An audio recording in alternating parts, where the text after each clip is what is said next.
Hello, this is the fourth in NCRM's In Conversations series on AI and social science. I am Mark Elliot, Professor of Data Science at the University of Manchester and Co-Director of NCRM. I'm joined today by Alex Singleton, who is Professor of Geographic Information Science at the University of Liverpool, and where he is Director of the recently launched Geographic Data Service. Alex's research has straddled the boundary between social and computational sciences, and so he's a key person for this series. Alex has, for example, extended the science of area classification within urban analytics, examining how geodemographics using unsupervised machine learning can be refined for effective yet ethical use, and how systems comprising AI can assist in public resource allocation applications. Welcome, Alex. Thanks, Mark. It's great to be invited along. So over to you for some questions. Okay, well, I'll start with the question that I ask all guests on this series.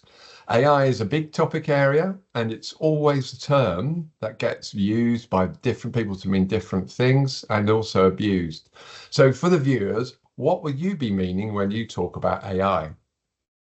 I think in its broadest sense, my interpretation of AI is any type of computer code that's aiming to sort of mimic human behavior or human-like behavior, sort of perceptions or understanding. So it has some degree of understanding, interpretation, and then answering of a question. So you use the word mimic there. So it's not necessarily the case that we are assuming that AI is actually intelligent. It's just that it behaves as if it is intelligent. Yeah, I'm not buying into conspiracy theories about AI being sentient just yet. But so I use the word mimic very specifically for that reason. So I think we're quite a long way from the kind of view that this is a clever autocomplete, and it certainly has a lot of very sort of useful applications.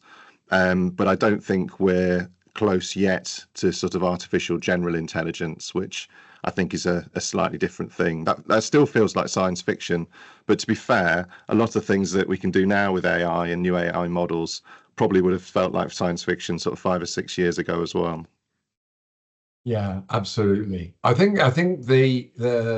the kind of difference that I've kind of noticed is how people are talking about it and interacting with it. I think so. What's happened, of course, in the last 5 years is now everybody who has a smartphone or some other device has AI on it, is interacting with AI. So what has been your personal experience of using AI?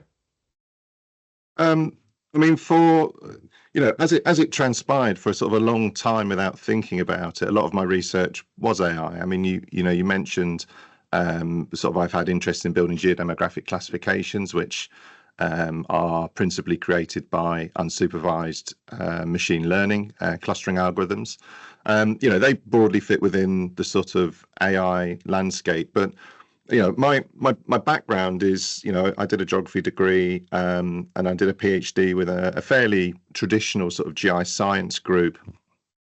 I had some exposure to sort of computer science as part of that, and I was sort of vaguely aware in my discipline of things that had sort of happened in sort of the late 90s and sort of early 2000s. This area called geocomputation, that in different parts had sort of dabbled in AI as well. So I had familiarity with these things, but I wouldn't say initially when I started it was really core to what I was doing. I've only sort of reflected on this sort of after the fact.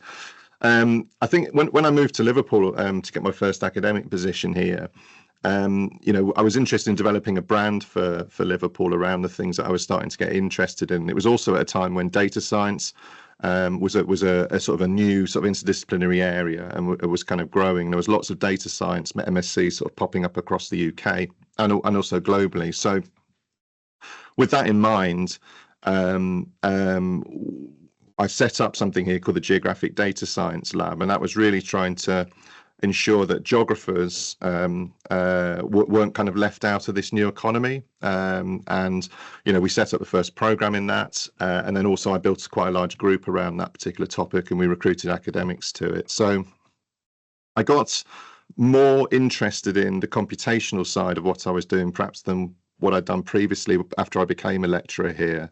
And I started working sort of collaboratively with people in our computer science department on a couple of projects, and that sort of got me started on sort of AI sort of properly. So one of the first things that we did, we got some funding, I forget where from, to look at street view advertisements. So we built some convolutional neural network models to try and pick out from street view imagery where the locations of fast food advertisements were. And then from that, we can actually do things like measure the proximity of those to schools, because there's some legislation around sort of planning that means you shouldn't put fast food advertisements near schools, and there's some considerations and constraints on that. And that's a really nice project, because it had a sort of computational element which sort of pleased the computer scientists. I learned some more stuff about AI at that point, but it also linked to kind of some of the core things that geographers like to think about, and also a sort of social and kind of an applied angle. And actually, as part of that, we also did we had a very good postdoc working on this, incidentally. We did some very, very interesting stuff, which actually got me thinking a little bit about the relationship between AI and data. In that one of the problems is we needed data to train these models that we were doing, but they didn't exist. So we actually created ways of building synthetic data, and actually created a synthetic training data set where we would take existing sort of food advertisements, we would take existing sort of pictures of billboards, and we would essentially fuse those two things together in a model, which then became training data to use in our predictive model to kind of identify where these locations were. So I learned a lot in that project about what was possible, and this is many, many years before we knew what sort of ChatGPT was and sort of generative AI, and that was really the first sort of thing that we did. The next sort of project we worked on is perhaps a little bit more closely tied to more closely tied to sort of what geographers might be interested in that we took satellite imagery and had a new look at the way in which you might build land use classifications. So this is, if you take images from the space, can you work out what the patterns are on the ground? And actually, if you look at most land cover classifications or land use classifications, there's quite a strong degree of focus on things that aren't the built environment. So you might have a differentiation between urban and suburban. I mean, that's not universal, and there are exceptions to that rule. So in that project, we looked at the problem slightly differently. So actually what we did was rather than taking every pixel which covers the whole of the UK, we just looked at those areas around people's properties. So we did it actually at postcode level, and we took a sort of square grid around every single postcode in the country. We took the data for those areas, which was a red, green, blue, and near infrared band. And then we used something called a convolutional neural network again to essentially create a representation of that block of data. And then from that, we used that into a clustering model like we would in a traditional geodemographic. And we built this sort of focused classification of postcodes purely on satellite data.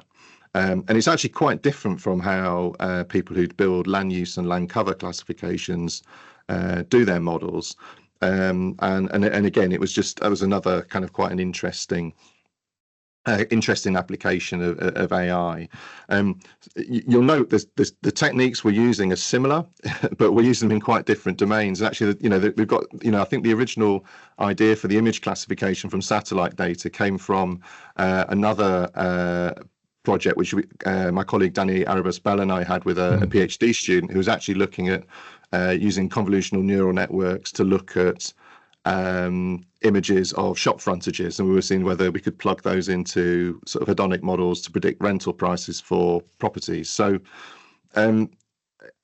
these new techniques and toys I've just found incredibly interesting to kind of bring into my own research and adapt.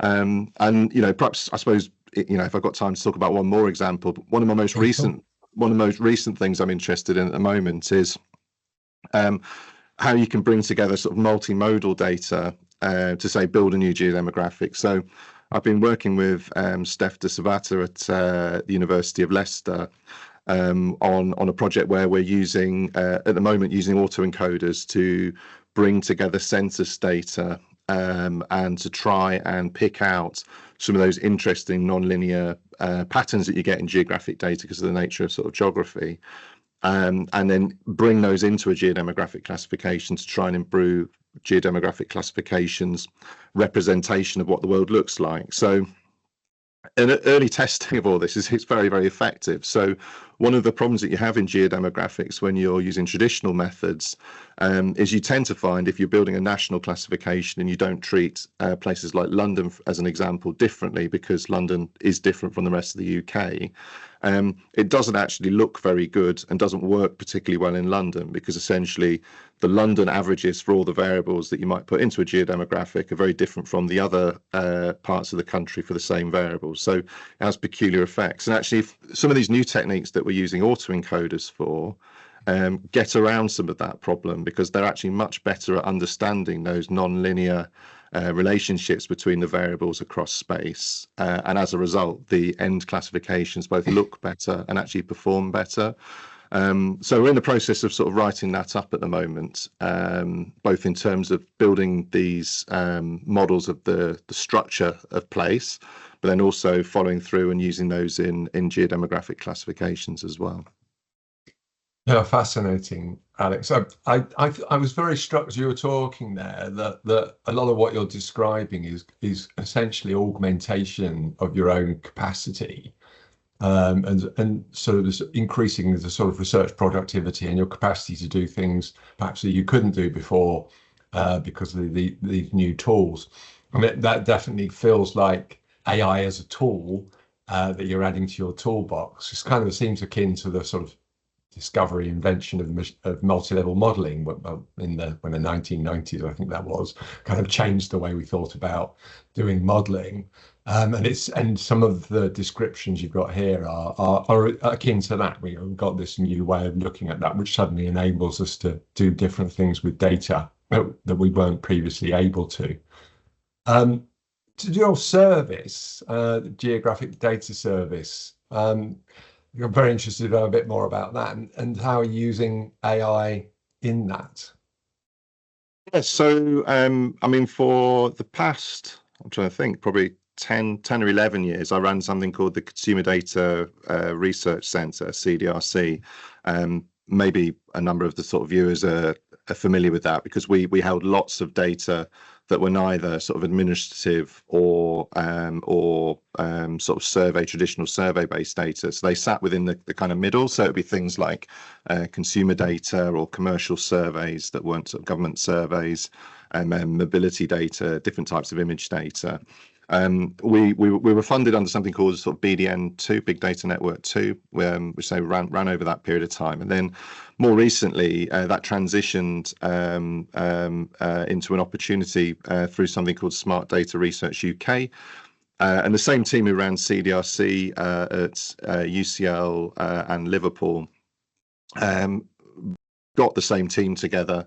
And we put a new bid in to sort of continue some of those services, but also extend them into some of the new areas of smart data. So we formally launched this in April with a brand new data catalog. And we've got a maps platform, and essentially the service sort of continues in a similar vein to CDRC in that we've got data that's open, safeguarded, and secure, and we have a whole series of sort of governance and protocols around how you can get access to that data, and then we continue in our mission over the next couple of years, and particularly around a focus around sort of online data and image data, along with some of these other traditional data sets that we've got, using geography to integrate these together. So what we're quite interested in doing in the Geographic Data Service is bringing together lots of these complicated data sets using innovative methods and linkage methods to produce things that will be used by a lot of people and will be sort of valuable. So if people have got ideas for things that they would be interested in, data products that maybe don't exist, definitely get in touch. We'd love to hear about that because we're always trying to produce data products that people actually will want to use. And in terms of AI, I mean, most of the work that we're doing now is infused by AI methods in different ways, just because of the way in which we actually sort of do social science now.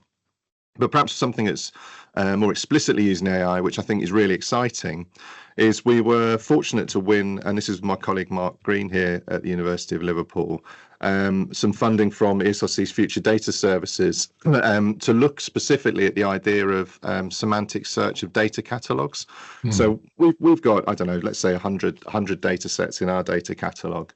UKDS have got probably many hundreds of data sets, and then there's a number of others, ADR UK the same. So there's all these data catalogues out there, and they're not connected together. And what we actually have done as part of Geographic Data Service is use something called an embedding model to enable semantic search. Now, there's lots of fancy words there, but an embedding essentially is that you can send a block of text, and in this case, a description of a data set, to an embedding model, and the embedding model turns that block of text into what will best described as sort of a magic number, and that magic number represents what is in that text record. Now, what you have to do is you have to do that for every text record that you've got. So you have a semantic embedding for every single record in your data catalog. And then when somebody searches for a particular term on the data catalog, it turns that into one of these sort of magic numbers. And then you can compare these numbers and actually produce a relationship between the search query and the embeddings that you've got related to your data records in your data catalog. And where this is really clever is it gets you beyond just saying, if this word is in, if this search word is in the record, we'll bring that and make that record relevant. It actually looks for semantic similarity. So, a very good example of this would be one of our early tests was around the sort of term diabetes. Incidentally, we've been through a process of improving our metadata in the Geographic Data Service now. So actually, traditional search actually works much better. About a year ago, it wasn't so good. So we would say search for something like diabetes, 0 results would have come up on our original data catalog because we had no metadata in there which had the word diabetes. In the semantic version of this, when we put that same word in with exactly the same data, just with these embeddings attached, a whole series of different records show up, which are related to that term. So it might be survey data about diet and food consumption, which, although it doesn't have the word diabetes in, there is a semantic understanding that often people who have diabetes, that may be an influencing factor. So actually, if you were wanting to research that, this probably is a relevant data set. So we're using it quite explicitly in that context. And actually, we haven't ported that over to the Geographic Data Service yet, but that's sort of one of the things that we will do sort of fairly shortly now that the main data catalogue has been launched. But with that project in particular, one of the things we're also interested in doing is bringing together multiple data catalogues. So you're not siloing things, because we're interested in sort of looking across kind of UKRI sort of data landscape. So there might be data in sort of NERC, there might be data that's from the MRC, and there might be stuff that people have done previously in UKDS, and you might want to bring all that together actually to be relevant to your particular question. So it's a more natural way of actually searching for data that doesn't just necessarily rely on keywords alone. Yeah, absolutely vital sort of work. And because I'm involved in the Future Data Service program myself, I've kind of been keeping a watching brief on that. It's come up again and again in the Data Resources Training Network as an issue. And you can imagine a PhD student on a journey trying to work out what data they're going to use for their new project. It takes a really long time, and it's very manually intensive and not particularly critical part of the research process. Well, it is critical, but it's not the kind of inventive, creative part of the research process. So finding ways to improve that is absolutely critical. So it's really interesting that project has pursued that avenue, because I think there'll be a lot of use of that sort of technology. Yeah. And I mean, I think it's also it's reflective of what's going on in general. I mean, Keyword search is not going to be a thing in 10 years' time. You know, search engines are going to be AI engines. And this is how essentially we're going to sort of consolidate and feed information forward. So I sort of feel like we need to be ahead of this because, you know, when I was an undergraduate, I remember my undergraduate tutor, this is in the, I mean, you know, I'm old enough to remember the time before search engines, was showing me sort of how to search a search engine, which is, you know, we all learnt at that time, you know, the way you write a query to get a good result back. And this doesn't need that. You can write a query for these things in as, you know, however abstract or scrappy as you like, and it will understand what you mean and the intention of that query, or try to understand the intention of that query, and it will find things that are relevant to that and actually represent it back, maybe synthesize materials for you. So I think there's, you know, this project that we've been working on really sort of moving in the same direction in which information consumption is happening more generally in the kind of wider economy. So I do think they are quite important. But you know, like all things in academia, there is pushback from people who like the traditional way of doing these things through things like knowledge graphs and, you know, actually the way you solve this problem is better metadata. We've got to be careful we don't fall into that trap of old ways of doing things, because actually this is such a fast moving area in industry.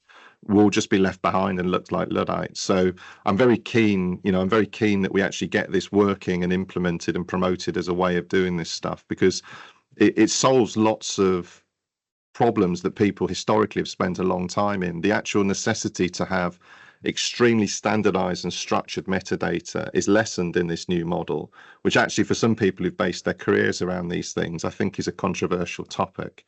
So anyway, we'll see how things go, but we're very keen to have this functionality as part of the Geographic Data Service going forward.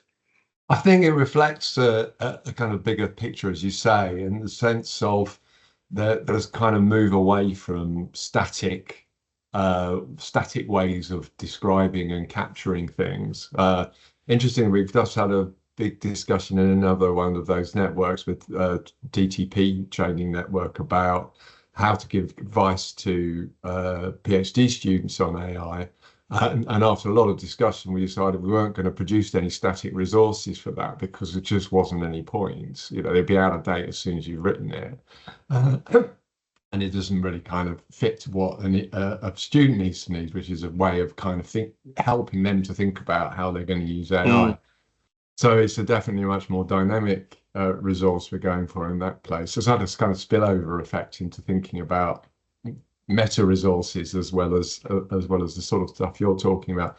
It's really interesting, and that relates to another thing I think which you've kind of drawn in is changing the way we think about information and data.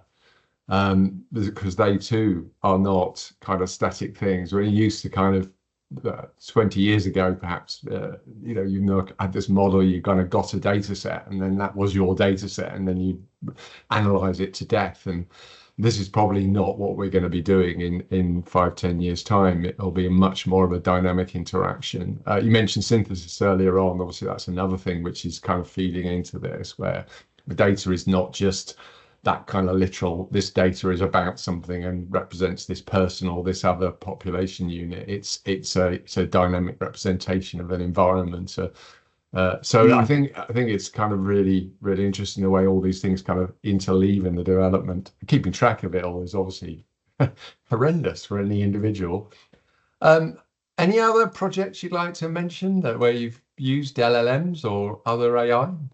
Yeah, I mean, the most recent live one has been really interesting. So, I mean, I've been working with colleagues here in the planning element of our geography and planning department, where one of the things that if you're a local authority, then you're introducing a new planning policy document, so something like a local plan or a supplementary planning document. You have to go out to the public and ask them for their opinions, because the idea is that if you're making changes to the structure of the places in which people live in a democracy, you should have some voice that you can kind of raise concerns or just general comment or support these particular plans. So there's a whole sort of statutory framework around this where planning authorities, which can be a local authority, or in our case actually two local authorities together as in Greater Cambridgeshire Planning, have to ask the public for their opinions on these plans. So there's online tools. The general public can submit responses to these consultations, and in some of the consultations we've been looking at, we've been doing a pilot project around sort of 3 consultations in Cambridgeshire. There's been sort of into the sort of multiple hundreds of responses to them. But actually for very big local plans, my colleague was saying, I think it was in Greater Manchester, there can be I think it was some large planning consultation they did there where there was, I think, 3,500 responses. So that's a lot of text. This is principally text, attachments to emails, summaries of larger blocks of text. It's lots of different things.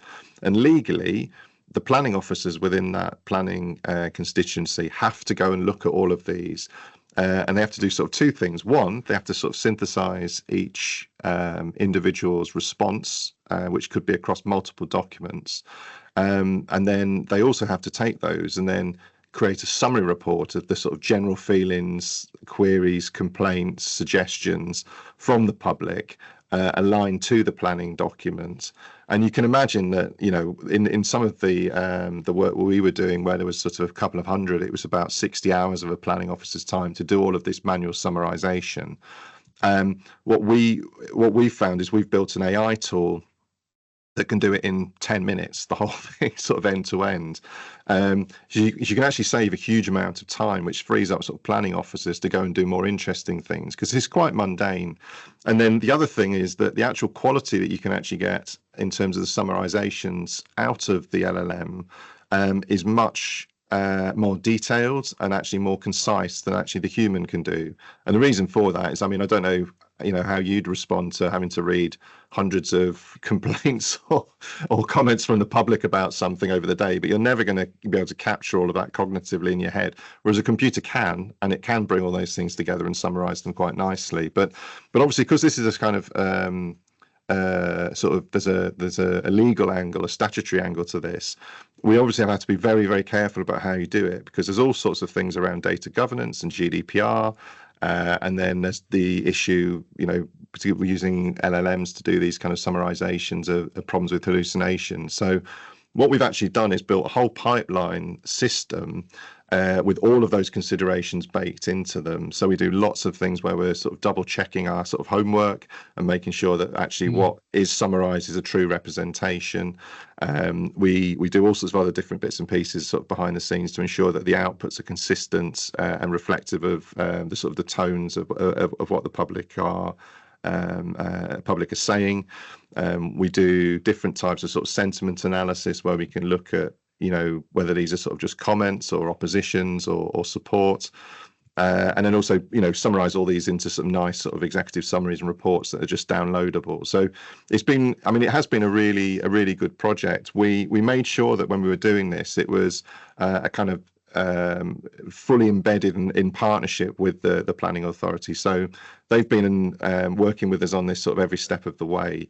And then also we have done a number of sort of public consultation workshops around Cambridge as well. And actually all of those learnings have been very helpful to ensure that we mitigate the public's concerns around the use of these tools. Because essentially, if these were adopted more widely, they are going to summarise and provide information for the planning inspectorate to make decisions on, and whether these plans are sound, which means if they're sound, they can be implemented. So you've got to bring the public along with you and try and sort of listen to their concerns and articulate responses to those concerns and address them in the software that you're building. So that's been a really interesting project. Again, another slight deviation from what we've done previously, but again, really shows the power of what some of these new sort of platforms can actually do if sort of managed effectively.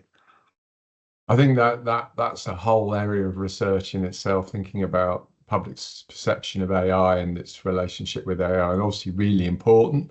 And sort of speaks to an area where social sciences might itself have something to say, thinking about that sort of relationship between technology and humans as it's developing. We need probably to close our session now.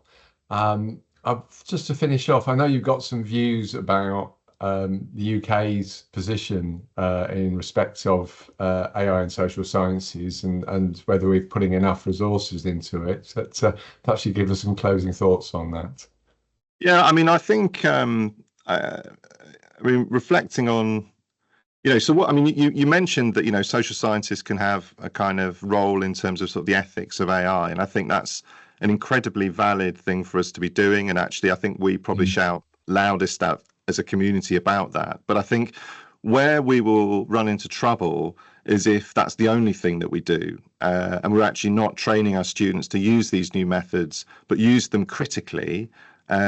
Because if we don't do that, they won't have the skill sets for the new economy and what's to come, and essentially we'll have a reduced relevance in this. So I think I'm very keen that we have a sort of a critical view, which I think is what social sciences are good for, and I think it's very important that we're giving people the skills that they can implement these types of new techniques safely and ethically. I do worry a little bit about how this national voice is presented. We have a National Institute for AI and Data Science through the Alan Turing Institute. And increasingly over the years, that has withdrawn support for some of the social science elements which it previously supported. So there was a very large sort of urban analytics program.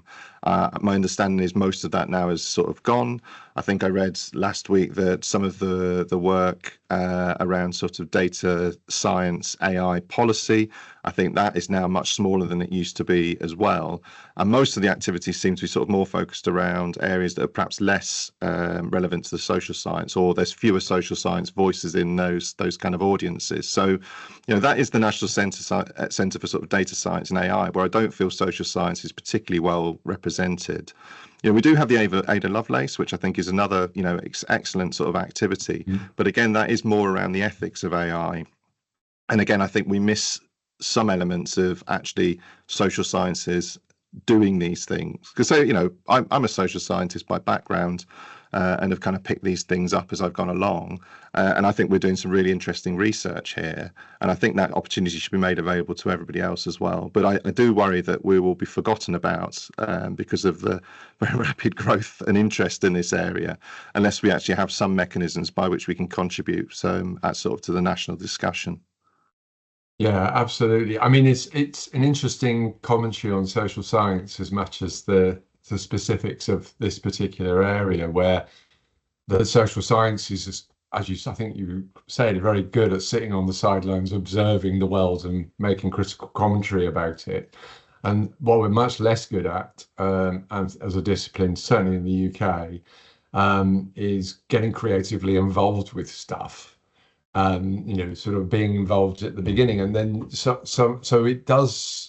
I think actually bringing those skills to bear at an earlier point in processes is a really important thing. And the work you were describing, where you're engaging with public and thinking about how the tools should be developed, is a really good example of that. We really need to see more of that. I think if we're going to have what I call an active social science rather than a reactive social science. So any last thoughts before we close off then, Alex? No, Mark, I think that's been a really great conversation. So again, just thank you for the invite. You're very welcome.